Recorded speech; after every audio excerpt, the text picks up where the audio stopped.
नमस्कार. श्रावण सुरू झाला की सण समारंभ उपवास हे सुरू होतात.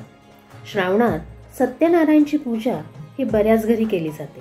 अशा वेळी प्रसादाचा शिरा सर्व पाहुण्यांसाठी बनवणे ही एक चॅलेंजिंग टास्कच आहे. मग अशा वेळी कोणा अनुभवी सुगरण व्यक्तीवर प्रसादाची जबाबदारी दिली जाते. पण प्रत्येक वेळी असे कोणी आपल्यासोबत उपस्थित असेलच असे नाही. म्हणूनच आज आपण शिरा बनवताना येणाऱ्या छोट्या छोट्या समस्यांवर उपाय काढून साध्या सहज टिप्स वापरून सत्यनारायणचा दाणेदार मऊ मोकळा प्रसादाचा शिरा कसा बनवायचा ते पाहूया. देव हा प्रेम आणि भक्तीचा भुकेलेला आहे. प्रेमाने सर्वांसाठी बनवलेला प्रसाद आणि भक्तीने अर्पण केलेली फुले ही देवासाठी पुरेशी आहे. चला तर मग प्रसादाचा शिरा कसा बनवायचा ते पाहूयात. आणि हा बनवलेला शिरा अगदी दुसऱ्या दिवशीपर्यंतही मोकळा मऊ लुसलुशीत राहतो हे आपण पाहू शकता. हे बघा, अगदी व्यवस्थित किती छान, बराच वेळ झाल्यानंतर सुद्धा किती छान मऊ सूद आणि असा मोकळा आपला हा शिरा तयार होणार आहे. तर हा शिरा बनवण्यासाठी आपण 1.25 हे माप घेणार आहोत. त्यासाठी ही एक वाटी घेतली. या वाटीत आपण 1.25 वाटी रवा आणि 1.25 वाटी साखर घेतली आहे. या बाजूला 1 वाटी आणि त्या बाजूला त्याची थोडीशी 1/4 वाटी घेतलेली आहे. दूध घेतले आपण इथे 1 वाटी दिसते, पण आपण 1.25 वाटी घेणार आहोत त्याच वाटीने. आणि पाणी आपण इथे 1 वाटी घेतलं आणि आणखी त्यात पाणी घालून 1.25 वाटी पाणी घेणार आहोत. बदाम घेणार आहोत कापून.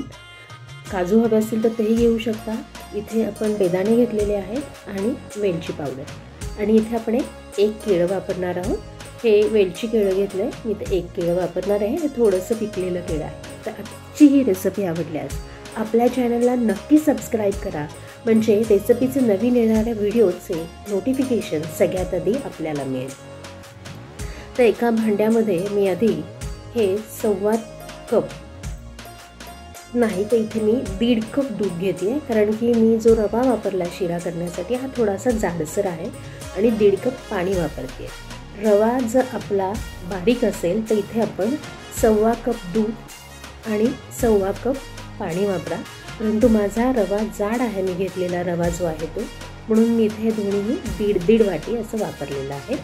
आणि इथे दूध पाण्याच्या मिश्रणात आपण 2 चमचे तूप घालून घेऊयात आणि हे आपण उकळण्यासाठी गॅसवर ठेवूयात. आणि गॅसवर कढई गरम करायला ठेवूयात. प्रसाद बनवायला घेण्यापूर्वी मी आपल्या सर्वांचे आरोग्य रुची किचन कट्ट्यावर स्वागत करते. तर इथं कढईमध्ये आपण आत्ता साधारणतः 4 ते 5 चमचे साजूक तूप घेतलेलं आहे. तूप शक्यतो गाईचं घ्या, म्हणजे प्रसादाची चव ही आणखी खूप छान वाढते. आणि यामध्ये आता आपण 1.25 वाटी रवा घालूया. हा रवा जाड आहे मी घेतलेला, त्यामुळे आपण इथे मी पुन्हा एकदा सांगते की 1.5 वाटी पाणी आणि 1.5 वाटी तूप घेणार आहोत गरम करायला ठेवले. हा रवा आपण मध्यम ते लो फ्लेमवरती भाजून घेणार आहोत. घरभर त्याचा सुगंध पसरेल तोवर आपण हा भाजून घेणार आहोत. आणि हा रवा आपला साधारणतः 1.25 वाटी आहे, त्यामुळे तो भाजायला साधारण 5-7 मिनटं आपल्याला लागतील. आणि जेव्हा आपण 1.25 किलोचा बनवतो तेव्हा रवा भाजायला साधारणतः 20 ते 25 मिनटं आपल्याला लागतात. हे बघा, आपला रवा छान असा गुलाबी रंगावरती भाजून होत आलेला आहे.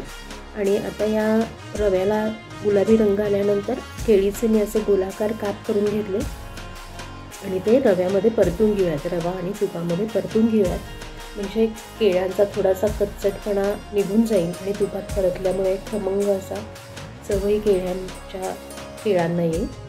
आणि यातच आता आपण थोडेसे ड्रायफ्रूट्स घालून घेऊयात. इथे मी बदाम घेतलेले आहेत. आपल्याकडे असतील तर आपण काजूही घेऊ शकतो किंवा आपल्या आवडतील असे ड्रायफ्रूट्स आपण वापरू शकता.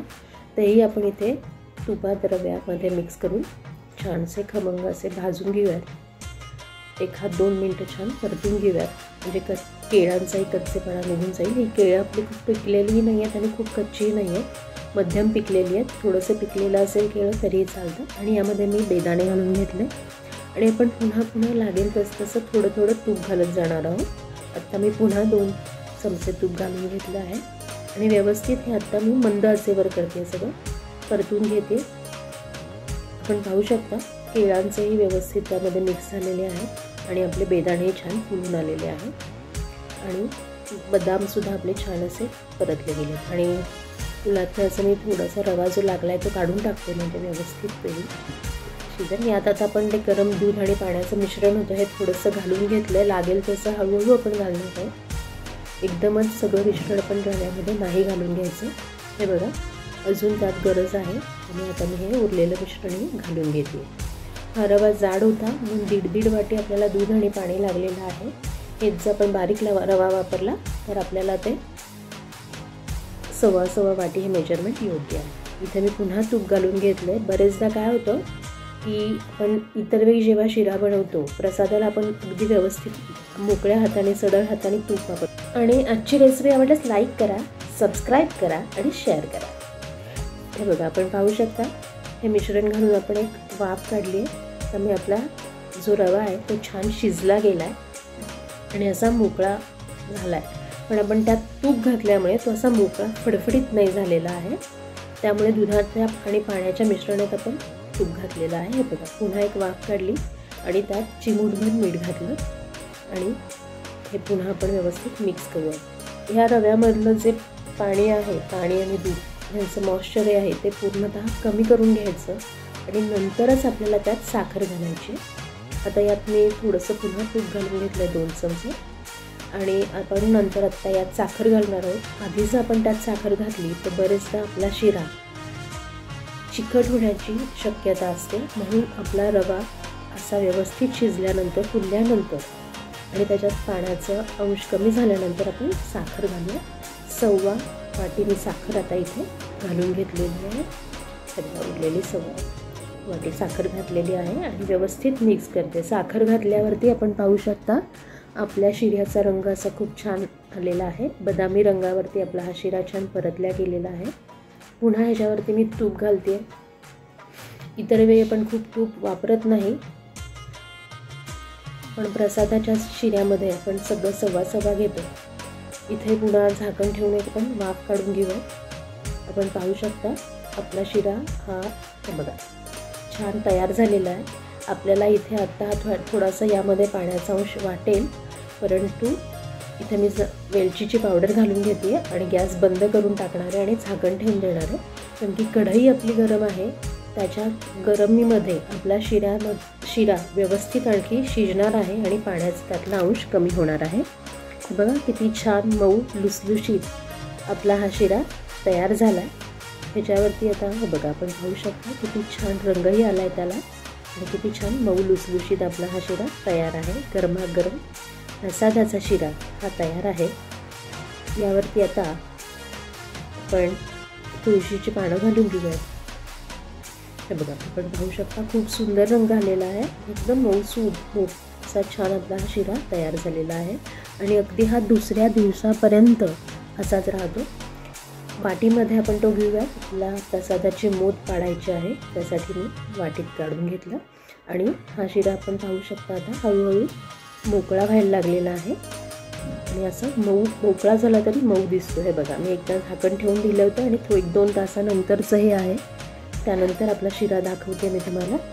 किती छान गार झाल्यावरही तो तसाच मऊ लुसलुशीत राहतो.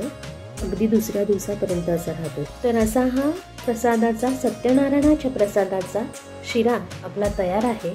सत्यनारायणाचा प्रसाद म्हणजे त्या शिऱ्यामध्ये तुळस आलीच. तर घरच्या टेरेस गार्डनमध्ये असलेली तुळस आणि फुले आपण देवाला अर्पण करूयात. आपण हा बनवलेला जो प्रसादाचा शिरा आहे हा 1.25 वाटी म्हणजे मोजण्याप्रमाणे जर आपण मोजून जर घेतला तर जवळजवळ 200 ग्राम इतका तो रवा असू शकेल. आणि हा आपण बनवलेला शिरा जो आहे हा आपण प्रसादासाठी जेव्हा बनवू तेव्हा हा साधारणतः 25 ते 30 लोकांसाठी पुरेसा आहे. आणि आपण जेवणासाठी जर बनवत असाल लोकांना प्रसाद ताटामध्ये वाटायचा असेल तर साधारणतः 8-9 लोकांच्या जेवणासाठी हा प्रसाद तसा पुरेसा होईल. डिस्क्रिप्शनमध्ये मी 1.25 वाटी आणि 1.25 किलो या दोन्हीचेही मोजमाप देते आहे. अवश्य पहा. 1.25 किलो प्रसादाचा शिरा हा साधारणतः आपल्याला 200 ते 250 लोकांसाठी पुरेसा होतो. तर अशी ही सत्यनारायणाच्या पूजेच्या प्रसादाची रेसिपी आपल्यास कशी वाटली हे कमेंटमध्ये मला नक्की कळवा आणि आपणही ह्या प्रसादाचा शिरा नक्की बनवून पहा. पुन्हा भेटूया अशाच एका रेसिपीसह. तोवर आनंदी राहा, आरोग्यदायी आणि रुचकर खा आणि पाहत राहा आरोग्य रुची किचन कट्टा. नमस्कार.